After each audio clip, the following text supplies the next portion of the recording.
Palestine, il faut parler que de la Palestine, il faut parler que de Gaza, il faut soutenir Gaza. Mais justement, tu veux soutenir Gaza. Je sais pas, mais faites tes actions. Que Abdelmajid Tebboune reçoit par exemple l'ambassadeur de Palestine. C'est avec l'ambassadeur de Palestine qui devait être reçu, c'est pas l'ambassadeur de France.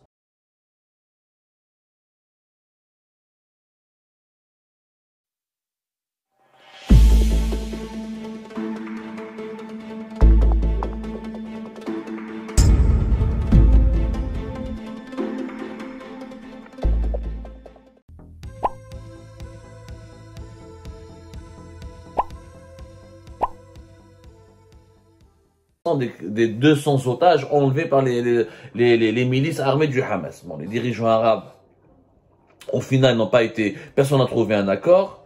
Ils ont juste dénoncé l'immobilisme de la communauté internationale et son incapacité à trouver une solution à la crise palestinienne. Il y a eu un appel à la paix. Il y a eu un appel à la paix, il y a eu une dénonciation, voilà. Il y a eu une dénonciation des violences commises contre les civils des deux côtés, mais il n'y a pas eu une dénonciation du Hamas comme le voulaient les Occidentaux. Donc je ne comprends pas. Mais je sais pas. En fait, Abdelmajid Tebboune, pourquoi il aurait dû aller au Caire? Bah, va au Caire, fait un discours, il dit que moi, l'Algérie, il affirme que le Hamas n'est pas un mouvement terroriste, défend le Hamas si tu veux, mais il faut aller sur place. La politique de la chaise vide ne permettra jamais à l'Algérie de défendre sa voix, ni de défendre la voix de la Palestine, ni de faire avancer les choses. Quand tu boycottes parce que l'Algérie, Abdelmajid Tebboune a été invité par le Sisi pour participer à ce sommet de la paix au Caire, qui s'est déroulé encore une fois hier le 21 octobre 2023. Mais il n'a pas voulu, Mahabich, ok, mais c'est quoi le sens? Je ne comprends pas. C'est quoi le sens? C'est quoi l'efficacité de boycotter, de s'absenter? Ça a apporté quoi à l'Algérie? Ça apporte quoi aux Palestiniens et aux Palestiniens? On aurait pu aller, il y avait les dirigeants occidentaux qui étaient là-bas, leurs représentants en tout cas, il y avait le secrétaire général de l'ONU, Tebboune aurait pu dire, il faut arrêter de classer le Hamas comme mouvement terroriste, l'Algérie propose ceci, nous voulons des aides humanitaires qui soient acheminées vers le territoire de Gaza en extrême urgence, on veut le déploiement d'observateurs internationaux, y compris les observateurs de la Ligue arabe, pour protéger la population palestinienne contre les exactions de l'armée israélienne. On demande une commission d'enquête pour documenter les crimes les crimes commis par l'armée israélienne contre la population de Gaza, qui se fait bombarder sans aucune distinction, ni entre enfants, ni entre personnes âgées, etc. Mais l'Algérie aurait pu faire des propositions concrètes. Aurait pu exprimer sa voix, elle aurait pu taper elle aurait pu venir imposer, je sais pas moi, faire quelque chose, mais s'absenter, ne rien faire, boycotter et rester silencieux, parce que Abdelmajid Tebboune n'a pas parlé, il ne s'est pas exprimé officiellement sur la question palestinienne, ni une interview, ni une déclaration publique. Il y a eu des communiqués du ministère des Affaires étrangères, des communiqués de la présidence, mais il n'y a pas eu des déclarations publiques, ni une prise de parole de la part du chef de l'État algérien. Mais il y a un absentéisme total. C'est ce qui nous fait croire que le prétexte de Gaza pour tout bloquer, pour bloquer toutes les activités politiques et les chantiers les plus importants du pays, c'est un prétexte fallacieux. Il y a derrière un autre malaise, un malaise qui est lié à des considérations politiques internes. La preuve, Tebboune ne voulait pas aller à Djelfa le 18 ou le 19 octobre. Pourtant, dans l'agenda de Tebboune, le 18 octobre 2023, il a reçu l'ambassadeur de France. L'ambassadeur de France, qui était porteur d'un message du président français Emmanuel Macron. On ne connaît pas encore la teneur et le contenu de ce message. On est en train d'enquêter pour comprendre qu'est-ce qui a été dit. Stéphane Romaté a été reçu au palais présidentiel d'El Mouradia par Abdelmajid Tebboune, le jour même où il devait aller à Djelfa.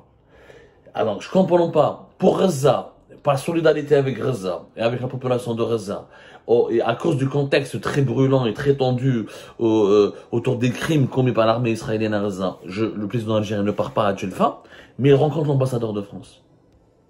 Je vois pas. Alors, la logique de la solidarité avec Gaza ne s'applique pas. au sujet de la rencontre avec l'ambassadeur de France. Le président algérien aurait pu dire, il y a un problème, la France ne condamne pas suffisamment, ne fait pas assez pour les Palestiniens, les marches, plusieurs marches ou le rassemblement pour la Palestine sont interdites en France. Je ne reçois pas l'ambassadeur de France, je reporte ma visite. Comme la visite à Djelfa a été reportée, pourquoi l'audience et l'entrevue entre Abdelmajid Tebboune et l'ambassadeur de France, M. Stéphane Romaté, n'a pas été reportée? Donc ça, c'est un prétexte fallacieux. Parce que si c'était un prétexte crédible, où on reporte toutes les activités protocolaires du président, ou on les fait toutes. Je ne vois pas pourquoi annuler. Quel est le sens d'annuler un déplacement à Djelfa, où quand même il faut rencontrer sa propre population et travailler sur des chantiers de développement locaux et surveiller l'action des autorités sur place, ce qui est pour moi beaucoup plus important qu'une rencontre avec l'ambassadeur de France. C'est beaucoup plus important pour la population algérienne, pour l'avenir du pays, pour son développement. Mais madame H. Donc, c'est le prétexte d'Arza qui a tout bloqué. Ni changement de gouvernement, ni déplacement, ni visite sur le terrain, ni prise de parole publique, ni participation à des conférences internationales ou là des rendez-vous internationaux concernant des thèmes géopolitiques importants dans la question palestinienne. Ça veut dire qu'il y a anguille sous roche. Cela signifie, il y a quelque chose qui se trame dans les coulisses du régime algérien, c'est qu'il y a une véritable mésentente, il y a un malaise, il y a une dissension autour de la direction que veut prendre le régime algérien d'ici la fin de l'année 2023. Où il y a les mésententes, où il y a les tensions internes qui sont cachées, dissimulées, aucune source ne veut parler. Aucune source n'a envie de... aucune source ne veut dire la vérité, parce qu'on nous cache la vérité. On nous cache la vérité. Maintenant, je devine le problème, il est où? C'est que depuis le 26 septembre 2023, et ce fameux décret présidentiel qui donne des super pouvoirs au conseiller d'Abdelmajid Tebboune, un malaise s'est installé au plus haut sommet de l'État. On le voit, on le perçoit. Depuis ce décret, tout est à l'arrêt. Gaza, qui jette en 7 octobre 2023, quand elle a commencé la crise à Gaza, c'était vraiment le prétexte qui est tombé du ciel pour justifier une paralysie générale qui avait en fait déjà commencé dès la fin du mois de septembre. Pourquoi? Parce que beaucoup de hauts responsables du pays, beaucoup de courants qui traversent le régime algérien, beaucoup de lobbies où il y a beaucoup de... Les différentes composantes du régime algérien n'étaient pas d'accord, ne sont pas d'accord, il n'y a pas de consensus autour de ces nouveaux pouvoirs présidentiels accordés aux conseillers et aux membres de l'entourage de Tebboune. C'est ça la vérité, il y a une dissension. L'armée, les services de renseignement, la présidence de la République et les autres courants, les anciens officiers, les retraités, certains anciens dirigeants politiques retraités aussi qui sont à la retraite, les dirigeants de l'ombre comme l'entourage de Tebboune, comme l'entourage de Chengriha, comme l'entourage du général Douvir et les anciens généraux emblématiques des années 90 ne sont pas tous d'accord sur la direction que doit prendre le pays alors que nous sommes à une année des élections présidentielles, pratiquement, et que nous sommes déjà dans une pré-campagne électorale pour les élections présidentielles de 2024, où la scène politique elle est paralysée, elle est totalement à l'arrêt, où le pays ne fonctionne plus. Ça fait quand même depuis l'échec de la candidature d'Algérie au BRICS, depuis les problématiques, depuis l'échec des mesures du gouvernement algérien contre la cherté de la vie, contre l'inflation, l'augmentation du chômage, économiquement le pays est à l'arrêt. 2022, on n'a pas profité de l'embellie des prix des hydrocarbures en 2022.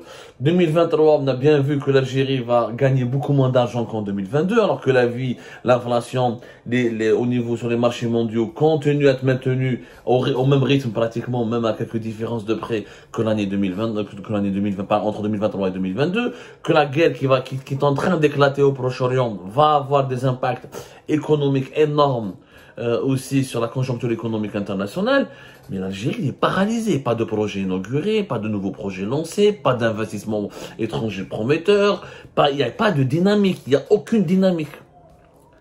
La hausse des prix elle n'a pas été contenue, le chômage n'a pas été contenu, la misère sociale s'aggrave, la pauvreté progresse. Et le pays, il est gelé, paralysé. On nous dit la Palestine, on nous parle que de la Palestine, il faut parler que de la Palestine, il faut parler que de Gaza, il faut soutenir Gaza. Mais justement, tu veux soutenir Gaza. Je sais pas, mais faites tes actions. Que Abdelmajid Tebboune reçoit par exemple l'ambassadeur de Palestine. C'est avec l'ambassadeur de Palestine qui devait être reçu, c'est pas l'ambassadeur de France. Je vois pas la relation, moi. Et tu veux pas aller à Djelfa et tu reçois l'ambassadeur de France. Donc il y a un problème quelque part. On veut par exemple soutenir Gaza. L'Algérie refuse que le Hamas soit considéré comme mouvement terroriste. Qu'elle le dise. Qu'elle parte au Caire, qu'elle le dise. Que l'Algérie organise une conférence où elle invite, faites une contre-conférence différente de celle du Caire et invitez le Hamas à Alger. Parlez avec le Hamas à Alger. Imposer le Hamas sur la scène internationale. Dites aux Occidentaux que le Hamas est un interlocuteur légitime, négociez avec lui. Je sais pas, défendez votre voix.